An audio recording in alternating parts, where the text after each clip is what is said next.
Welcome, family and friends. For the Family Movie Reviews is a YouTube channel dedicated to reviewing all the latest movies and your requested movie reviews focused on grading and disclosing the content and how appropriate it is for children. We simply want to provide full disclosure and transparency around the movies and what content is in the movies for you to make a wise decision. Let's get right to the video. Today we're talking about The Batman 2022, and the official title does include the word "the." It'll be hard to look up if you just type Batman into Google. So The Batman is the new 2022 Batman version, the one with Robert Pattinson. It was released March 4th. It was originally going to be released in 2020, but because of COVID, it was delayed. This movie a lot of people were waiting on to see because when they announced Robert Pattinson was casted for the new Batman, there was a lot of backlash about that. There was petitions, change.org petitions, with people upset once they heard that before even seeing him play out the role. So we were all interested to see how Robert Pattinson would do with the movie. So let's talk about it. So first, let's go through the content. This was rated PG-13 by the MPAA for strong, violent, disturbing content, drug content, strong language, and some suggestive material. It's about when the Riddler, played by Dano, begins murdering prominent politicians in Gotham. The new Batman, Robert Pattinson, struggles with feelings of inadequacy and appears unable to stop the sadistic serial killer. Then there's Zoë Kravitz too that comes into the movie. So sex topics: men and women kissing, moaning on the floor, and then they're shot. Woman straddles and kisses a man tenderly. Man and women kissing, caressing their head and face. Invites him to go away with her. A woman wears a very short skirt and tank top, revealing her legs, upper thighs, bare shoulders, nipples visible through the fabric of the top. A man watches through binoculars as the woman changes her clothes in her bedroom, and we see her wearing a tank top and underwear. Cleavage, bare abdomen, legs are seen before putting a skin-tight leather jumpsuit. A shirtless man is shown in a few scenes. We see bare back, shoulders, chest, abdomen.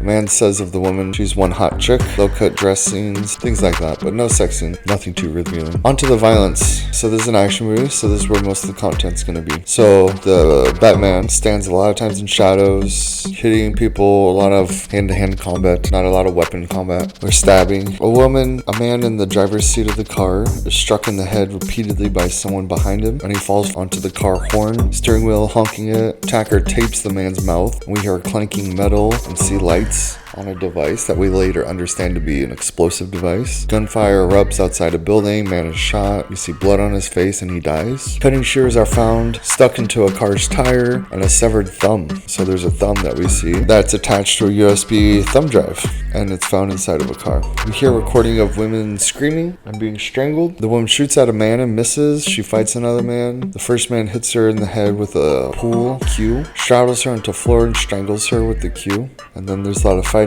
after that. Man opens a package that explodes. Explosive device. We see flames all throughout the house. Later see the man unconscious in the hospital with cuts on his face. A man attacks a woman, drags her away. We see a knife involved. And then police officers crowd around a superhero trying to remove his mask, threatening him. And he punches a few of them before a man talks to him, and he punches the man hard in the face. Superhero runs through a police station with police officers chasing him and shooting at him until he jumps out of the building, deploys a flight suit, and sails away into there, releasing a parachute, crashing through a bus. Several people with their faces painted on the train watch and follow a man when he gets off the train. They chase him through the train station and pin him against the exit gate. Superhero in a car chases a man in a car, and they speed through the traffic. Car chasing scenes. Armed men wearing masks load their weapons and get into position in a stadium where a woman takes to the stage and is shot from above. Armed police officers surround a man in a cafe. He's slammed to the counter and handcuffed.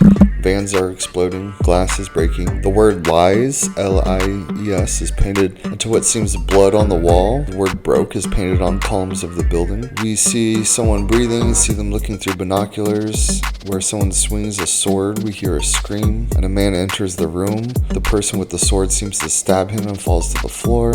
Woman is shown with facial wounds, bruises, and cuts in multiple scenes, and lots of fight sequences there. Now onto language. There is one F word, and then dozens of other obscenities, mild obscenities, such as sucker, scumbag, demented, bastard, powder keg, rich scumsucker, twisted, pathetic, psychopath, pencil neck, lowlife, psycho, rich white men, crazy, rat, and so on. 11 religious profanities, 28 religious exclamations. So that's the language. So it's strong there for a PG-13 movie. Substance abuse. We see people referred to in a large drug bust, just a reference. We see people referred to a drug, and we see packaging and distributing it, and then there's drinking of whiskey. So those are the topics: martial law, looting, public officials, police enforcement, faith in institutions, friendship, greed, corruption, loyalty. So before we give the final verdict score for the family score, let's talk about Rotten Tomatoes. So the critics rated this Rotten Tomatoes as a 85%, and then the audience score with over 10,000 verified ratings is 87%. I would agree with that. It's not a perfection movie, 90 plus category, but it's really high up there. Very high up there. Solid B plus type of overall rating. Now for the family score, as far as content and if it's safe for your family, I would rate this at a 5 out of 10. This is a solid PG-13 action movie. It's dark in theme: drugs, corruption, public officials at nightclubs being corrupted and bribed. A lot of hand-to-hand combat, action, violence. This is all the other Batman movies have been dark thematically, so this follows that trend too. So that's all. Please like and subscribe to support us and tell all your friends. God bless you and your family.